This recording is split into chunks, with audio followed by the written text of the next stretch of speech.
रामपुर नाम के छोटे से गांव में पंडित परमसुख रहते थे। क्योंकि ये छोटा सा गांव था, इसीलिए पंडित जी को कभी कभी ही कोई यजमान पूजा पाठ करवाने के लिए मिलता था। बाकी दिन वो गांव में भिक्षा मांगकर अपना गुजारा कर लिया करते थे।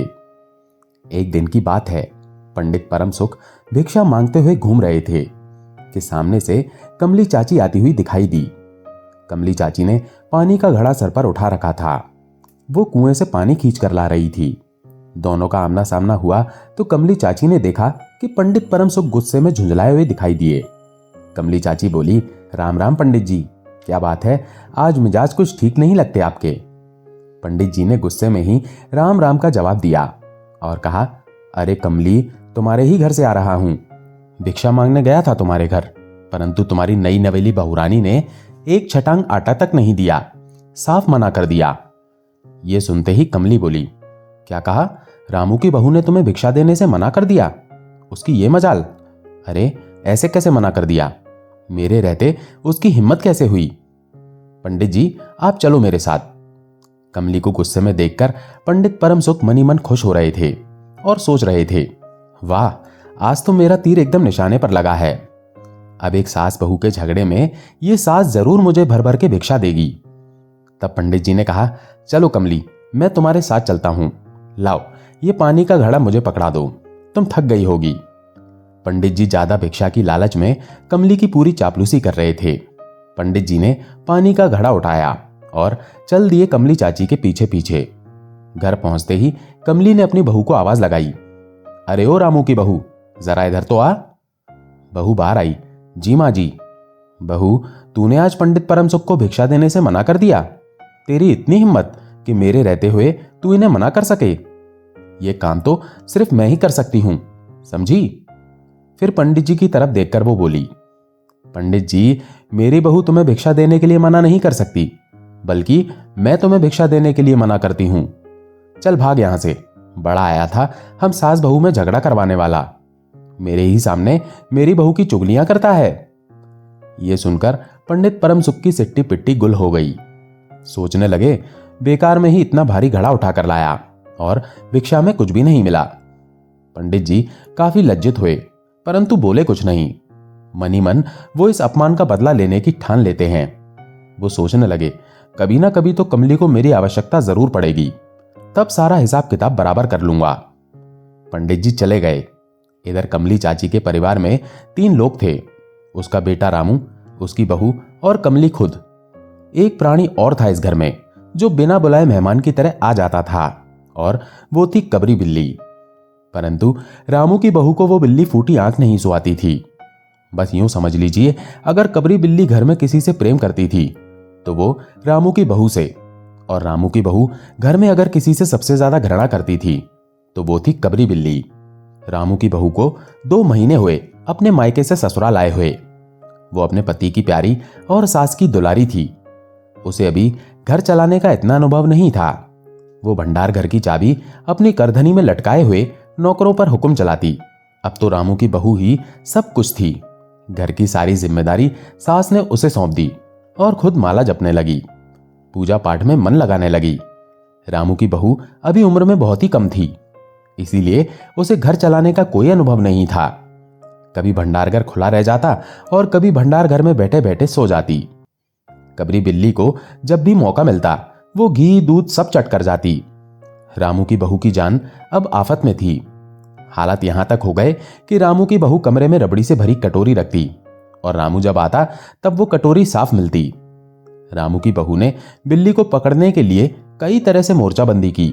उसके लिए बिल्ली को फंसाने का कटघरा मंगवाया गया, परंतु जब कटघरे के अंदर स्वादिष्ट विभिन्न प्रकार के व्यंजन रखे गए तो बिल्ली उधर निगाह भी ना डालती थी। कबरी बिल्ली के हौसले बढ़ते गए और रामू की बहू का घर में रहना मुश्किल हो गया। रामू की बहू को मिलती सास की मीठी मीठी झिड़कियां और पतिदेव को मिलता था रूखा सूखा भोजन। एक दिन रामू की बहू ने रामू के लिए खीर बनाई। उस खीर में उसने पिस्ता, बादाम, मखाने और तरह तरह के मेवे डाल दिए और खीर से भरा हुआ कटोरा कमरे में रख दिया। वो कमरे से बाहर लौट आई। इतने में ही कबरी बिल्ली वहां पर पहुंच गई।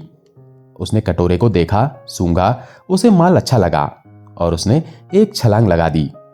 खीर का कटोरा जब फर्श पर गिरा तो झनझनाहट की आवाज हुई। इधर रामू की बहू सास को पान दे रही थी। आवाज सुनते ही वो कमरे की तरफ दौड़ी और क्या देखती है कि कटोरा टुकड़े टुकड़े होकर जमीन पर पड़ा था। सारी खीर फर्श पर बिखरी पड़ी थी और बिल्ली खीर उड़ा रही थी। रामू की बहू को देखते ही बिल्ली वहां से चंपत हो गई। अब तो रामू की बहू पर मानो खून सवार हो गया। उसने सोच लिया था कि ना रहेगा बांस ना बजेगी बांसुरी। रामू की बहू ने कबरी बिल्ली की हत्या करने के लिए कमर कस ली। रात भर उसे नींद नहीं आई। किस दांव से कबरी बिल्ली पर वार किया जाए कि वो जिंदा ना बचे, यही पड़े पड़े सोचती रही। सुबह हुई तो उसने देखा कि कबरी बिल्ली उसके दरवाजे की देहरी पर बैठे हुए बड़े ही प्रेम से उसे देख रही है। रामू की बहू ने कुछ सोचा। इसके बाद मुस्कुराती हुई वो उठी। कबरी बिल्ली रामू की बहू को देखकर वहां से खिसक गई। रामू की बहू एक कटोरा दूध कमरे के दरवाजे की देहरी पर रखकर चली गई। वो हाथ में एक पटा लेकर लौटी तो देखती है कि कबरी बिल्ली मजे से दूध पीने में लगी हुई थी। रामू की बहू को यह मौका अच्छा लगा। उसने सारी ताकत लगाकर पटा उस बिल्ली को दे मारा। कबरी बिल्ली ना हिली ना डुली, ना चीखी ना चिल्लाई, बस एकदम उलट गई। आवाज हुई तो नौकरानी झाड़ू छोड़कर, सास रसोई छोड़कर घटना स्थल पर उपस्थित हो गई। रामू की बहू सर झुकाए हुए अपराधियों की भांति बातें सुन रही थी। नौकरानी बोली, अरे राम राम, बिल्ली तो मर गई माँ जी। बिल्ली की हत्या बहू से हुई है, ये तो बहुत ही बुरा हुआ। खाना बनाने वाली मिश्राइन बोली, माँ जी, बिल्ली की हत्या और आदमी की हत्या बराबर है, हम तो रसोई ना बनाएंगे जब तक बहू के सर पर हत्या रहेगी। सास भी बोली, हाँ ठीक तो कहती हो, अब जब तक बहू के सर से हत्या का पाप ना उतर जाए तब तक कोई पानी नहीं पी सकता, ना खाना खा सकता है। बहू, ये तूने क्या कर डाला? नौकरानी ने कहा, फिर क्या करें, कहो तो पंडित जी को बुला लाएं। सास की जान में जान आई और बोली, अरे हाँ, जल्दी से दौड़कर पंडित जी को बुला लाओ। बिल्ली की हत्या की खबर बिजली की तरह से पड़ोस में फैल गई और पड़ोस की औरतों का रामू के घर पर तांता बंध गया। चारों तरफ से प्रश्नों की बौछार होने लगी। रामू की बहू सर झुकाए बैठी थी। इधर पंडित परम सुख को जब यह खबर मिली, उस समय वो पूजा कर रहे थे। खबर पाते ही वे उठ पड़े। पंडिताइन से मुस्कुराते हुए बोले, भोजन ना बनाना, आज बिल्ली मर गई है, उसका प्रायश्चित करना होगा, बहुत से पकवान हाथ लगेंगे। पंडित परम सुख अपनी पोथी उठाकर कमला चाची के घर की तरफ चल दिए। पंडित परम सुख जब पहुंचे तो घर में कोहराम मचा हुआ था। पंचायत बैठी हुई थी। सास जी, मिश्राइन, किस्नू की अम्मा, छन्नू की दादी और पंडित परम सुख। बाकी स्त्रियां बहू से सहानुभूति प्रकट कर रही थी। किस्नू की मां ने कहा, पंडित जी, बिल्ली की हत्या करने से कौन सा नरक मिलता है? पंडित परम सुख ने अपनी पोथी देखते हुए कहा, बिल्ली की हत्या अकेले से तो नरक का नाम नहीं बताया जा सकता। वो मुहूर्त भी तो मालूम हो जब बिल्ली की हत्या हुई है, तब नरक का पता लग सकता है। मिश्राइन ने कहा, यही कोई 7 बजे सुबह। पंडित परम सुख ने अपनी पोथी के पन्ने पलटे, अक्षरों पर उंगलियां चलाईं, माथे पर हाथ लगाया और कुछ सोचा। चेहरे पर धुंधलापन, माथे पर बल पड़े और स्वर गंभीर हो गया। बोले, हरे कृष्णा, बहुत ही बुरा हुआ। प्रातःकाल ब्रह्म मुहूर्त में बिल्ली की हत्या हुई है। कुंभी पाक नरक का विधान है। रामू की मां, ये तो बड़ा ही बुरा हुआ। रामू की मां की आंखों में आंसू आ गए और बोली, तो पंडित जी अब क्या होगा, आप ही बतलाएं। पंडित परम सुख मुस्कुराए और मनी मन बोले, कमली चाची, आज तू मेरे हत्थे चढ़ी है, उस दिन के अपमान का बदला आज मैं तुझसे पूरी तरह से लूंगा। और फिर वो बोले, रामू की मां, चिंता की कौन सी बात है, हम पंडित फिर कौन से दिन काम आएंगे? शास्त्रों में तो प्रायश्चित का विधान है, सो प्रायश्चित से ये सब कुछ ठीक हो जाएगा। पंडित जी, इसलिए तो आपको बुलाया है। अब आगे बतलाओ कि क्या किया जाए? क्या किया जाए? यही कि एक सोने की बिल्ली बनवाकर बहू से दान करवा दी जाए। जब तक बिल्ली ना दे दी जाएगी तब तक तो घर अपवित्र रहेगा। बिल्ली दान देने के बाद 21 दिन का पाठ होगा। छन्नू की दादी बोली, हाँ और क्या, पंडित जी ठीक ही तो कहते हैं, बिल्ली अभी दान दे दी जाए और पाठ फिर हो जाएगा। रामू की मां ने कहा, तो पंडित जी कितने तोले की बिल्ली बनवाई जाए? पंडित परमसुख मुस्कुराए और कहने लगे, बिल्ली कितने तोले की बनवाई जाए? अरे रामू की माँ, शास्त्रों में तो लिखा है कि बिल्ली के वजन के बराबर सोने की बिल्ली बनवाई जाए, लेकिन अब कलयुग आ गया है, धर्म कर्म का नाश हो गया है, श्रद्धा नहीं रही। सो रामू की माँ, बिल्ली के वजन की सोने की बिल्ली तो अब क्या मिलेगी, क्योंकि बिल्ली 21-22 शेर से कम की तो ना होगी। हाँ, कम से कम 21 तोले की बिल्ली बनवाकर दान करवा दो, और आगे तो अपनी अपनी श्रद्धा।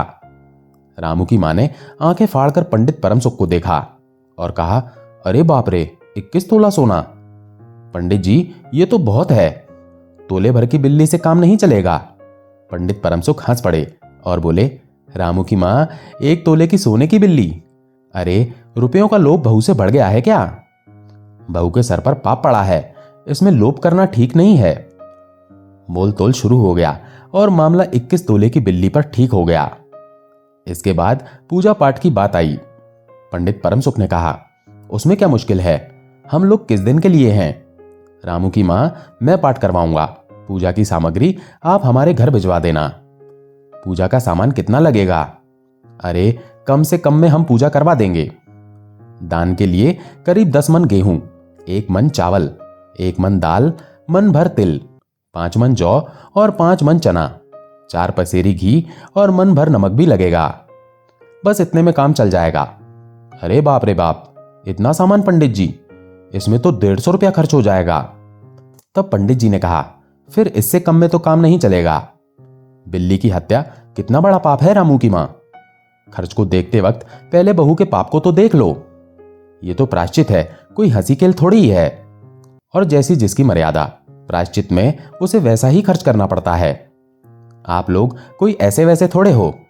150 रुपए आप लोगों के लिए हाथ का मैल है। पंडित परमसुख की बात से पंच प्रभावित हुए।